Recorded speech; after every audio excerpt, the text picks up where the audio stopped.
Detik-detik pesepeda kejar jambret di Palembang, refleks ngebut kegar atas pinggang dibawa kabur. Saat ini beredar sebuah video yang menampilkan detik-detik pesepeda jadi korban jambret seorang pengendara motor yang sama-sama melintas di depan Pasar Cindi, Palembang.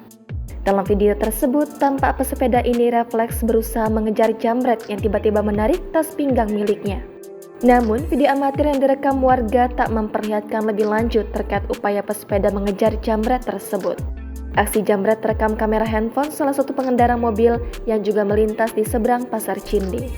Korban dan pelaku sama-sama mengarah dari simpang Caritas menuju jembatan Ampera. Pesepeda itu terlihat mengenakan tas yang diikatkan ke pinggangnya ketika mengayuh sepeda. Kemudian, dari sisi sebelah kanan pelaku menarik tas pinggang milik korban. Korban seketika kaget ketika tangan pelaku dengan cepat merebut tas pinggangnya. Kapolsek Ilir Timur 1, Kompol Ismail mengatakan, peristiwa tersebut terjadi antara kemarin atau lusa kemarin. Saat ini korban belum membuat laporan di Polsek. Saat ini, jajaran Polsek Ilir Timur 1 tengah menyelidiki dan mencari pelaku untuk segera menangkapnya, ujar Ismail ketika dikonfirmasi pada Kamis 6 Juli hari ini. Menurutnya, peristiwa itu terjadi pada pagi hari, yang mana ketika waktu masyarakat masih berolahraga. Ismail juga menambahkan identitas korban belum diketahui.